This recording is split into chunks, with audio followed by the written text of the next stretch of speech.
All right. Well, thank you so much for just joining us, just be a part of this podcast, man. Christo, hey, welcome to the podcast. Thank you, Sam. Nice to All be here. right. Well, I'm kind of wording my words very carefully because I watched the movie over the weekend and I loved it. I understand it, but I don't want to give anything away. So I love Brewmance in a way because I'm a bit of a drinker. I mean, who are we kidding? I come from Michigan. You interview some stuff that I'm pretty sure, know about, like Larry Bell from Bell's Brewing here in Michigan.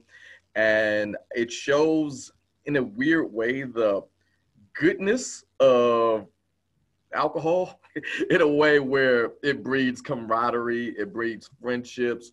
In the case of 10 Mile, it brought a family back together.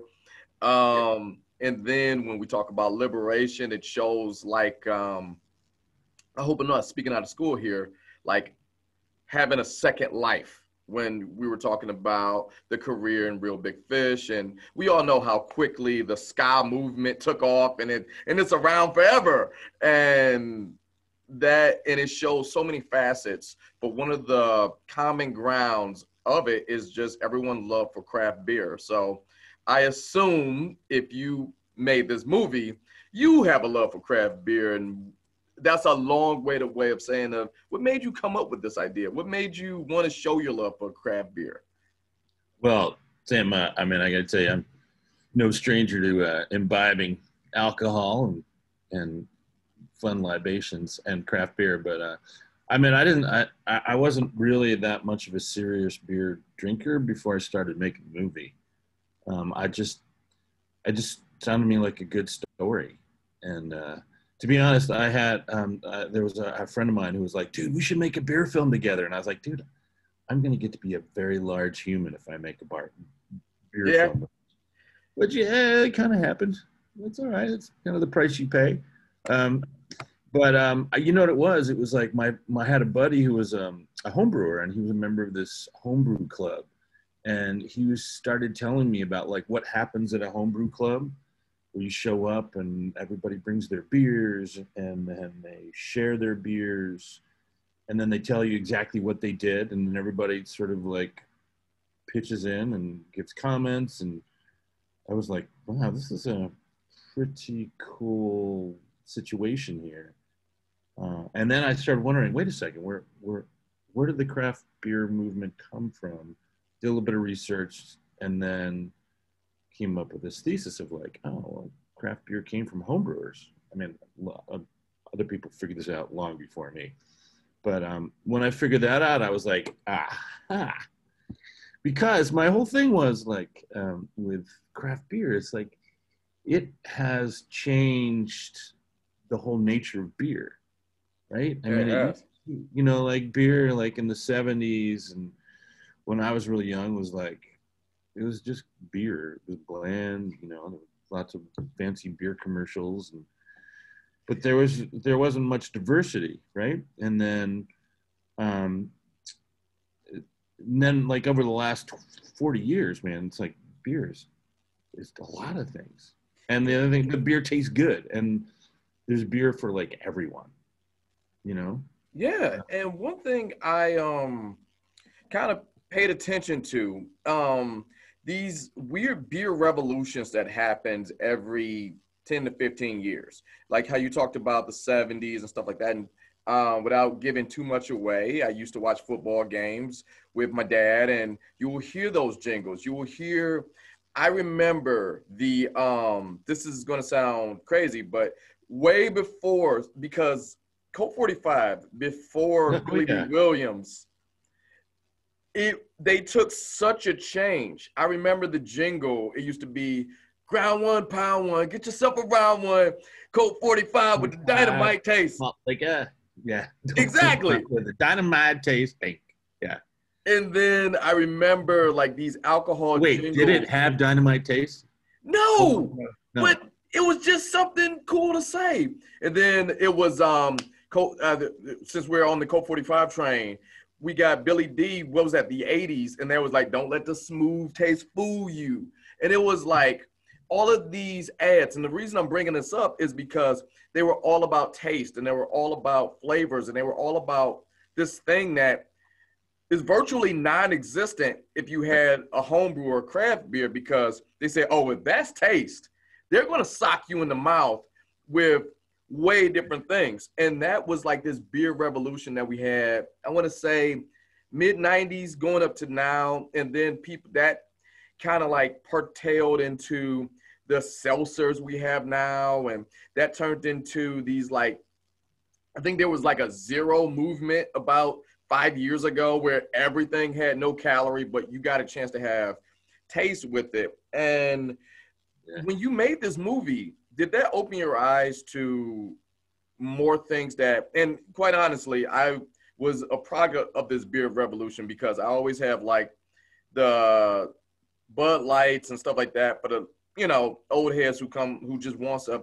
But there's a section in my fridge for the new thing I'm trying, like a craft beer. And it's cool that you brought in a cat like Jim Cook from Sam Adams, because he was my gateway into craft beers, because you really didn't have to search for it. It was in the supermarket, and then that elevated and stuff like that. So how has your taste changed since knowing this and now having this information in the future?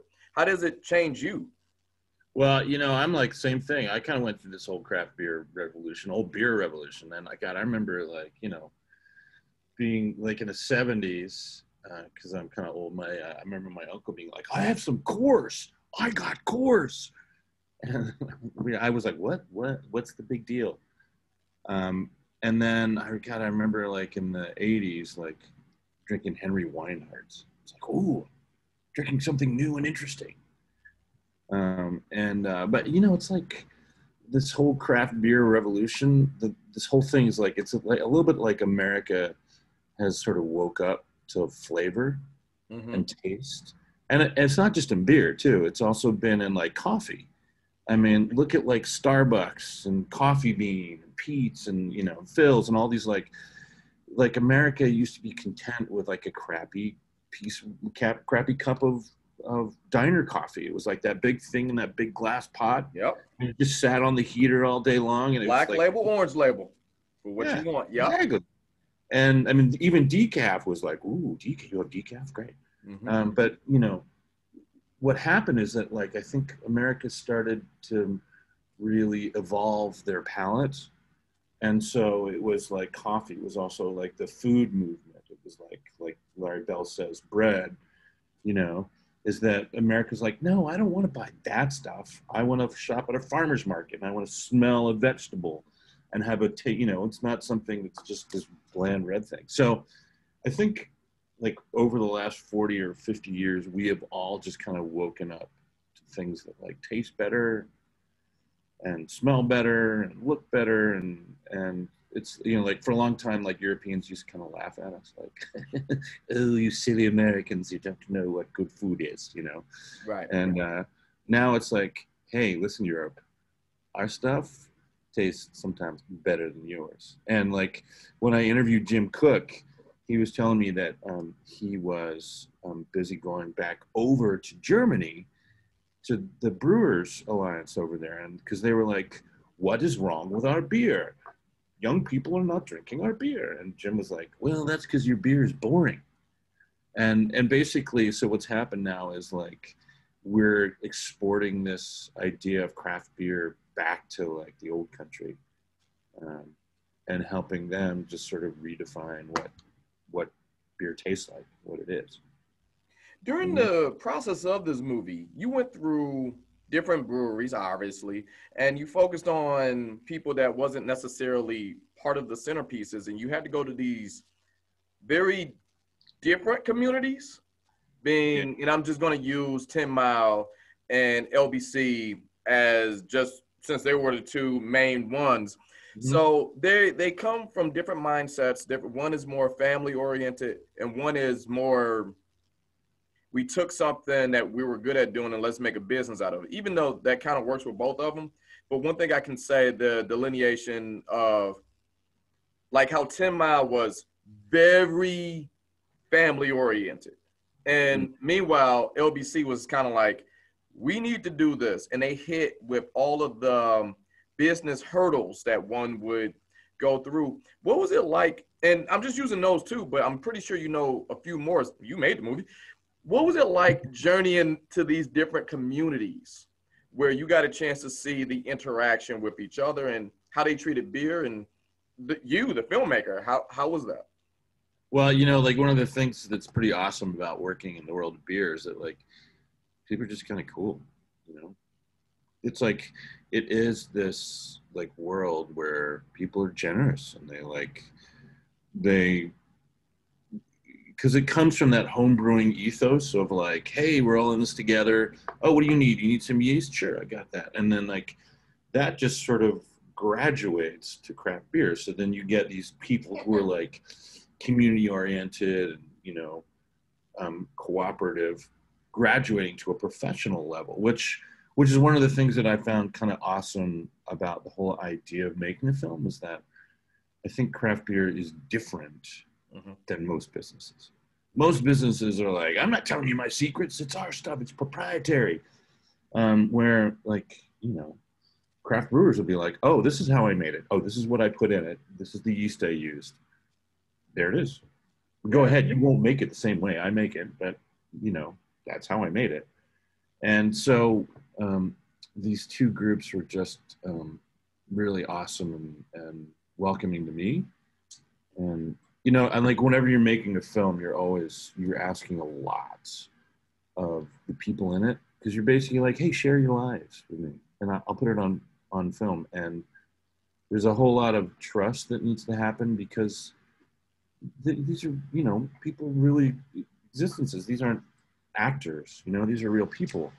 So you have to be very sort of sensitive to what's going on in their lives and really try to be right by them.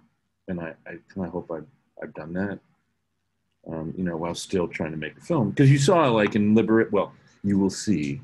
and the story it's of hard not to spoil it. You see, it's hard. Get a little tense, right? But yeah.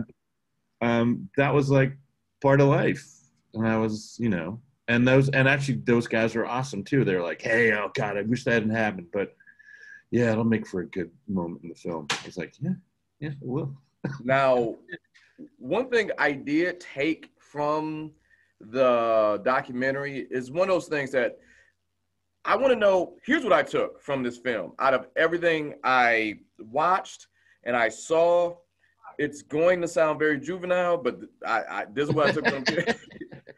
Nothing's too juvenile for me, Sam. Nothing. Yeah, all right. Well, here's one thing I learned out of this entire movie. Home beer is like ridiculously easy to make. However, making it a great beer, that's the hard part. So just the actual act of making a beer is super easy, but making it great is something that's going to stick with me. And it kind of deterred me. Is like, you know, I'd just rather buy it at this point. I'm curious, what is it that you want the audience to take away? Or is there a thing that you want them to take away from Brewmance? Well, I wouldn't mind if someone got up and be like, you know what? I'm going to make some beer. But they don't have to. That doesn't have to be like the takeaway. I mean, honestly, I don't want to get too political here, but I think Brewmance kind of embodies everything that's kind of great with America already. It's like this, we can figure stuff out. You know, I have a dream. It's crazy. I'm going to make beer and then I'm going to make people want to drink it, you know, and then I'm going to suffer along and start a business and I'm going to, you know, and then I'm going to think out of the box. I think we got our first review in, and it was from a place in Canada, and they were like, they really liked the film, but they were like, it's a little, and then a little jingoistic, they said. Because I can see that a little bit. Yeah, but I mean, that's kind of intentional because when I started making the film, I was like, man, I don't know there's so much wrong with this country. I think there's a whole lot right. and hopefully like the film kind of says that, you know. All right. I got two more questions, and I know because we're running short on time here. I tried these with family members while watching Brewmance and failed miserably. I tried to change my brother's stance on fruit and beer because he is a staunch no fruit and beer, don't care. So, like my notable exception with him, I think, and I think I'm being generous here, is Sam Adams Cherry Wheat. He was like, okay, all right, this is a good one. But he's a staunch no fruit and beer person. How do you feel about that? What is your thoughts, fruit and beer connected? What's your thoughts? I'm not a fruit and beer guy either. Okay. But you know what? I love people who are. And that's kind of like, you know, it's a little bit like sitting down and having a little political discussion going like, you know what? I disagree with you, but I respect your position. Exactly. And that's where we got to have to agree to disagree because as more craft beers show up, there's going to be more fruit. That's just the law of averages of that's what's happening. And if it's good, it's good. It's just I am hesitant to try everything, but also Why not, man? Why not try it? there you go. And lastly, I failed miserably with this one. I'm trying to get my friends into different stuff, whether that be box, porters, IPAs. They're more stuck into the Coors, Anheuser-Busch, Pilsners, and lagers. Now, what would be outside of showing this movie, which didn't exactly work? What would be your thing to get them to kind of cross over and be more adventurous? A gateway here. Huh? I failed with IPAs. It was too many hops, I guess. Yeah, that's like going to a little hardcore. It's too extreme, yeah. No, you got to start them off with like a little blonde, little blonde ale, and then once they start walking down that blonde ale path, then there's like the a light pale ale, something with just a little bit of hops, not too much. And you just kind of walking down that path. And before they know it, they're drinking like hardcore Russian Imperial stouts. That's where I am, but sometimes those stouts, oh boy, when they hit you, oh boy. It's not a multiple pint kind of yeah, it's we're one and done. It is the University of Kentucky of beers. We're one and done. Yeah. But Christo, thank you so much for I know we're running short on time, but before we get out of here, please plug away just everything related to the movie, anything, your social media, whatever. This is your time. Go ahead. Well, so the thing about Brewmance is like it is going to be available everywhere you buy or rent movies. So it's not coming out on Netflix, not coming out on Hulu, Apple Plus yet. But you can go rent it at like iTunes or Google Play or Fandango or Xbox. It's available there, as well as a bunch of cable outlets. So yeah, and I've told people that I will buy them a beer for anybody who pre-orders the film. I don't know. Not bad with my audience. You sure you want to make that promise? I don't know. Maybe. Yes. Okay. Yeah, dude. All right, you heard him. I might be hiding for the next 6 months, but that's okay. That sounds about right. Find me, I will buy it for you. I promise. All right. Well, Christo, thank you so much for giving me your time. We're going to put this up when we post the podcast, as well as all the info where they can get you on social media, where they can find out about the movie and everything else. I really enjoyed it. I learned some stuff from it, and quite honestly, I'm willing to go out and try some new stuff now. I was already had one toe in the water, but now I'm ready to go full force and deal with some my local craft brewers. I mean, I mentioned Bell's. We have Founders here. We got a lot of stuff in Michigan, and who knows? I mean, we could start a pretty good road trip if I ever end up in LBC. I hope to see you there. I'll buy you a beer. All right. Thank you so much, Christo. Thanks, Sam. All right. Bye. Thanks, Sam.